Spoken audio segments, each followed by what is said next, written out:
yang usia 1 tahun biasanya akan cepat muncul bunga-bunga. Biasanya akan muncul bunga pada tanaman kita. Nah, apa yang harus kita lakukan jika sanya sudah muncul bunga? Jadi hal yang harus kita lakukan, kita harus menyadari bahwasanya kakao kita belum siap untuk produksi.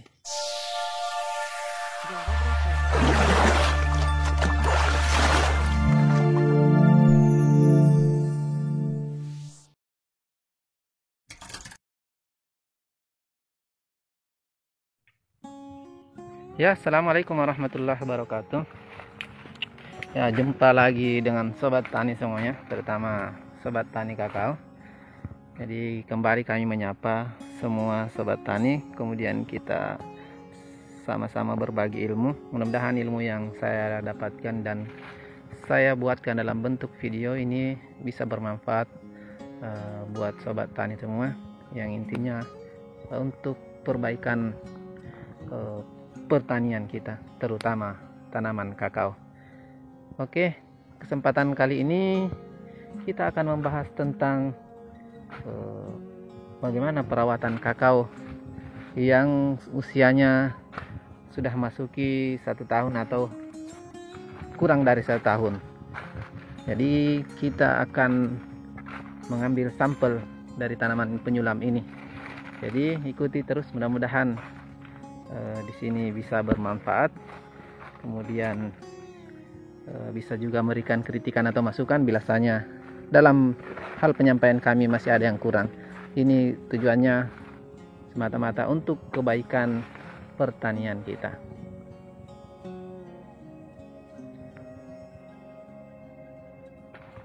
Dan baiklah, kita masuki materi atau tema kita pada hari ini tentang apa saja yang mesti kita perhatikan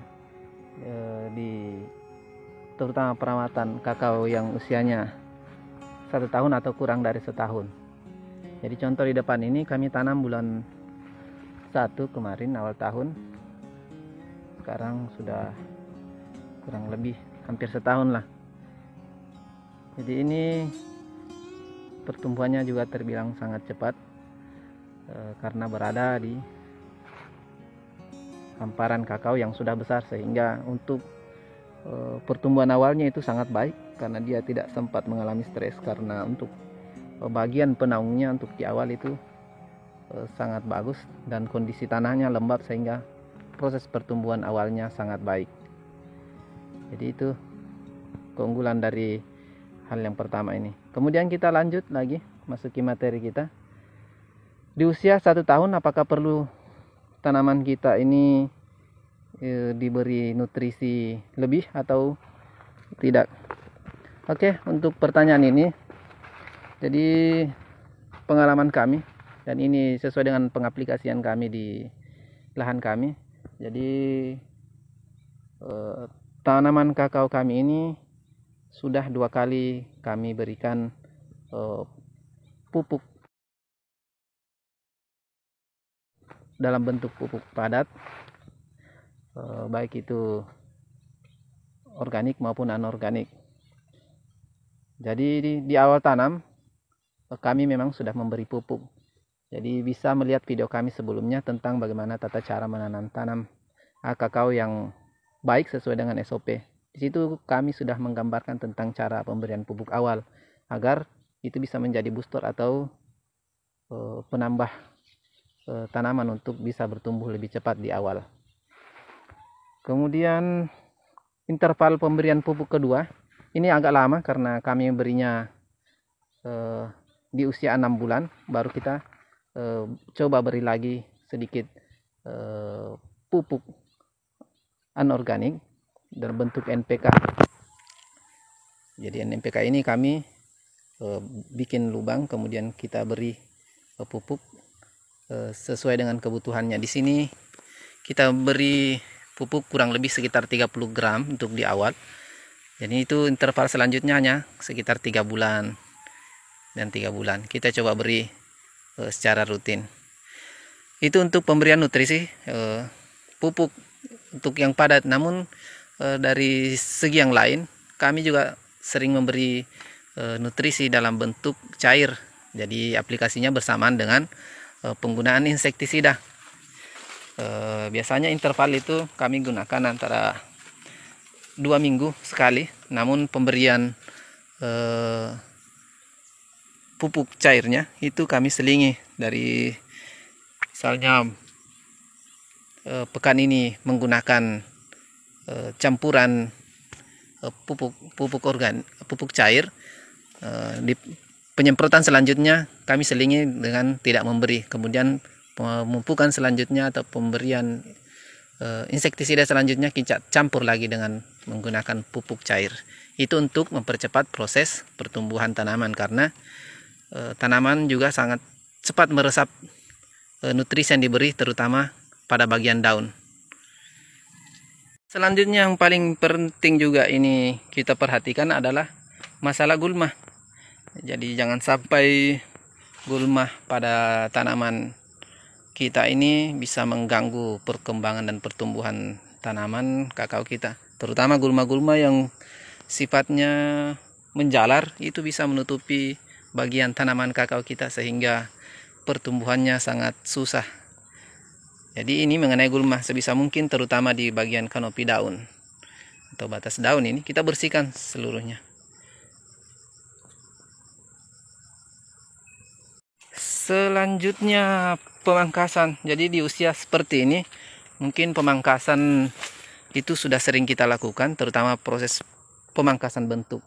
Jadi di sini kita sudah melihat bagaimana bentuk dari tanaman kakao ini sudah ada.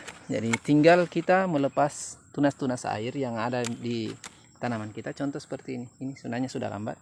Ini bisa menjadi cabang yang bersaing untuk memperebutkan nutrisi yang kita beri atau nutrisi yang terkandung di dalam tanah, sehingga ini perkembangannya biasanya bahkan lebih cepat ketimbang indukan yang ditempati tumbuh. Jadi kita bisa melihat di sini.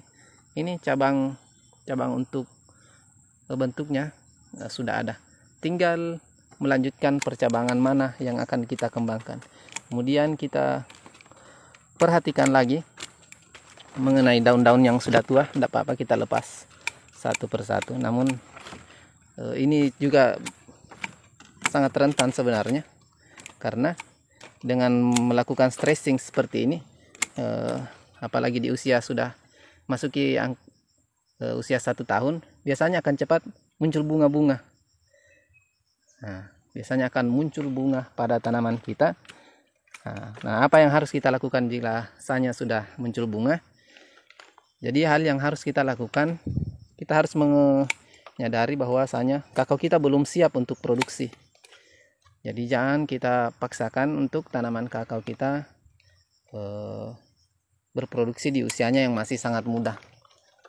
Alasannya sebentar, nanti maksudnya seharusnya kalau ada bunga atau bahkan lambat kita melepasnya, sudah menjadi pentil buah, sebisa mungkin kita lepas saja dahulu.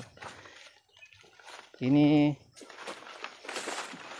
tujuannya agar fokus perkembangan tanaman kakao kita itu fokus di perkembangan vegetatif terlebih dahulu, yakni proses pembentukan batang cabang yang menunjang pertumbuhannya agar bisa tumbuh lebih cepat, itu kita utamakan. Kenapa kami sarankan untuk melepas buah? Karena biasanya tanaman kita paksakan berbuah, maka itu pertumbuhan vegetatifnya akan terhambat. Jadi pertumbuhannya terfokus kepada proses perkembangan buah. Nah, memang seharusnya kan itu menjadi keunggulan, bahwasanya kita bertani kan memang mengejar buah. Nah, itu yang sering juga kita dengarkan. Padahal dengan kita melakukan atau bersabar lebih sedikit, kita akan menghasilkan atau menuai hasil yang lebih banyak. Jadi kenapa kami menyarankan untuk menunda produksi? Karena itu pengalaman kami. Jadi kami berikan contoh gambaran saja. Contoh tanaman ini, di awal kami lambat dalam proses pelepasan buah Ini juga tanaman penyulam, tapi dia usianya sekarang sudah sekitar 2 tahun bersamaan dengan ini. Di usianya sekarang sudah 2 tahun. Ini mengalami tingkat stressing yang luar biasa. Jadi biasanya sudah seperti ini, proses pemulihannya lagi akan lama. Nah, setelah produksi seperti ini kita paksakan, beginilah kondisi tanaman kita nantinya. Namun banyak dari kita lalai dari hal seperti ini, dengan tetap menyimpan buah dan menahannya sehingga jadi dan bisa sampai hingga bisa panen buahnya, sehingga begitulah hasil dari tanamannya.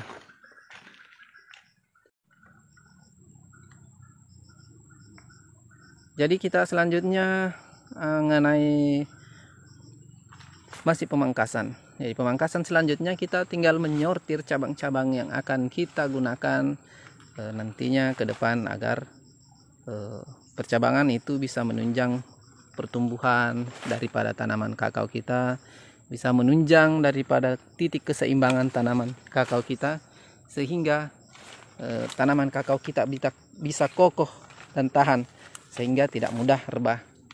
Dan kemudian teknik pemangkasan itu sudah banyak kami berikan gambarannya, jadi silahkan lihat video-video kami.